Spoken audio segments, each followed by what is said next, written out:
அது அழுகுறாங்கன்னா அப்போ பாக்குறவங்க என்ன நினைப்பாங்க? அது அழுவுறத வச்சு சொல்லாதே. Hi hello friends, welcome to media picks. இன்னைக்கு பிக் பாஸில் நடக்கிற சம்பவத்தெல்லாம் பார்த்தா வெறுப்பாக தான் இருக்குது. இந்த எஃப்ஜே ஆதிரிக்கிறாங்கல்ல, ஆதிரியெல்லாம் என்ன கேரக்டர்னே தெரியல, ரொம்ப மோசமான கேரக்டர். எஃப்ஜே தான் மூஞ்சிலே காரி துப்பி வராதே என்கிட்ட அப்படின்னு சொல்லாமல் சொல்லிட்டான்.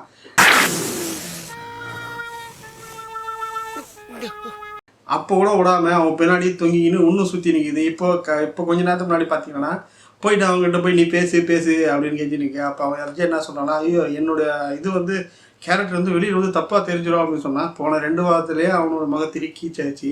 ஏன்னா அவன் யார் என்ன மாதிரி கேரக்டர் அப்படின்றது ஃபுல்லாகவே தெரிஞ்சிச்சு.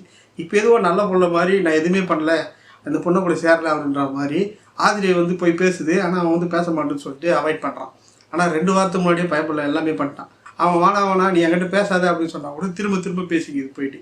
ஆனால் அப்போ அவன் அவாய்ட் பண்ணியிருந்தாங்கிறான். இப்போது கொஞ்சம் நேரத்துக்கு முன்னாடி போயிட்டு அவங்ககிட்ட பேசுகிறான்னு சொல்லிக்குது. எஃப்ஜே வந்து என்னாலாம் பேச முடியாதுமா, நீ அதாவது நார்மலாக வந்து என்னால் பேச முடியாது, ஏன்னா எனக்கு வந்து வெளியில் நல்ல பேர் இருக்குது, இப்போ கெட்ட பேர் ஆகிடும் அப்படின்ற மாதிரி சொல்லியிருந்தான். உனக்கு புரியுதா? அவன் எப்பயோ எனக்கு இந்த கிளாரிட்டியை கொடுத்துட்டான். நான் அந்த மாதிரி இருக்கிறதே இல்ல. உண்மையிலேயே அவனுக்கு நல்ல பேர் தான் வெளியில் இருக்குதா இல்லை கெட்ட பேர் இருக்காது வெளியில் வந்தால் தான் அவனுக்கு தெரியும். இப்போ ஏற்கனவே வந்து அவனை கை ஊற்றிக்கிறாங்க எல்லாருமே. அப்படி இருக்கிறப்ப அவன் வந்து இப்போ அவன் நினச்சிக்கிறான் போல, நம்ம பிக் பாஸ் சொல்ல நம்ம பண்ணுறதெல்லாம் மக்கள் வந்து எல்லாமே நல்லது அப்படின்னு நினச்சிக்கிறான் போல. வெளியில் வந்தால் தான் தெரியும், ஏன்னா அவனோட கேரக்டர் வந்து எந்த அளவுக்கு வந்து வெளியில் இருக்குதுன்றது. பார்த்தீங்கன்னா இந்த சண்டைக்கு நடுவில் நாட்டாம ஒருத்தர் வருவார் தெரியுமா, சபரி. அவர் எல்லா சண்டையிலும் நாட்டாம பண்ணுறாரு, ஆனால் ஒன்று கூட உருப்பிட மாட்டுது.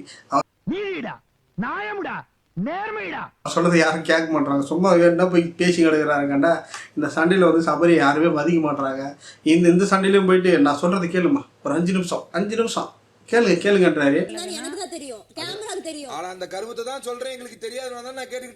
அவ என்ன சொல்றா, நான் யாரும் வந்து கேட்ட படம் தெரியல. எனக்கு தெரிஞ்சு சபரி வந்து இந்த கேம் ஆடுறது சுத்தமாக சரியில்லை. அந்த ஜூஸ் டாஸ்க் வச்சாங்க தெரியுமா, அதுக்கு முன்னாடி வந்து வெறுப்பேற்றுனாங்க. நல்ல வேலை அந்த ஜூஸ் டாஸ்க் வந்து ஒரு 3 நாள் போயிடுச்சு நினைக்கிறேன். இதில் பார்வை தப்பிச்சிட்டாங்க. சப்போஸ் வந்து இந்த ஜூஸ் டாஸ்க் அந்த வரலனா, குவாலிட்டி கண்ட்ரோலில் பார்வதி இல்லைனா கண்டிப்பாக வச்சு செஞ்சுருப்பானுங்க அவங்க. ஏன்னா அந்த மாதிரி தான் போய் இந்த கேம் எல்லாம். அதே நேரத்தில் வந்து ஆதியை பற்றினா ஏன் அப்படி இது தெரியல, கேம் ஆடுறதுல உள்ள வந்து கேம் ஆடணும். கேம் ஆடுற விட்டு ஃபஸ்ட்டு லவ் கண்டென்ட் பண்ணுறாங்க, இப்போ லவ் பண்ணுறாங்களாம். இதெல்லாம் என்ன கரமன்னே தெரியல. லவ் பண்ணுற மாதிரி தான் வெளியில் வந்து லவ் பண்ணிக்க வேண்டியதுன்னு ஒரு ரியாலிட்டி கேமில் லவ் பண்ணுறேன்னு சொல்லிட்டு ரொம்ப மோசமாலாம் பண்ணிட்டு இருக்காங்க. இப்படி தான் இப்போ போயிட்டு இப்போதைக்கு கேமு. அடுத்து அப்டேட்லாம் உங்களுக்கு என்ன மறக்காம நம்ம சேனல் சப்ஸ்கிரைப் பண்ணி வச்சுங்க. அடுத்தடுத்த அப்டேட்லாம் போட்டுக்கிட்டே இருக்கும்.